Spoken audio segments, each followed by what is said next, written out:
सेवा साथीहरु नमस्ते, welcome my home garden YouTube च्यानलमा हजुरहरुलाई स्वागत छ। आज चाहिँ मैले देखाउन गइरहेको छु फायर ओपल। यसको आइडी चाहिँ फायर ओपल हो साथीहरु। हेर्नु त यस्तो मिठो फुल छ, यस्तो मिठो कलर, हैन यस्तो दामी फुल छ। यो चाहिँ यसको आइडी चाहिँ फायर ओपल हो। एकदम धेरै ब्लुमिङ हुन्छ। हेर्नु न साथीहरु, यस्तो खतरा फुल छ। यो चाहिँ मैले 10 इन्च पटमा रोपेको छु साथीहरु। अनि साथीहरु नयाँ हुनुहुन्छ भने चाहिँ सब्स्क्राइब गरिदिनु नबिर्सिनु होला।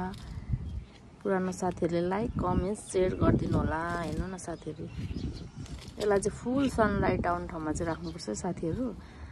अनि त्यसपछि यसलाई लाउने मल भनेको चाहिँ बोन मिल अनि पिना। हेर्नु न, यसलाई चाहिँ एकदम घाम चाहिन्छ। घाम भयो भने चाहिँ यसरी मज्जाले फुल्छ साथीहरु। हेर्नु न, यसको चाहिँ फेरि यहाँनिर यस्तो खालको हुन्छ। यस्तो मिठो लाग्छ मलाई चाहिँ। यो चाहिँ यस्तो दामी छ। हेर्नु अनि साथीहरु,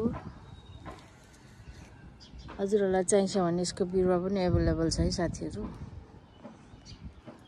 यो चाहिँ मोरङ पथरीमा पर्छ। मेरो चाहिँ होम गार्डन हो, तर म अनलाइन पनि सेल गर्ने गरेको छु साथीहरु। हस् त, बाइ बाइ।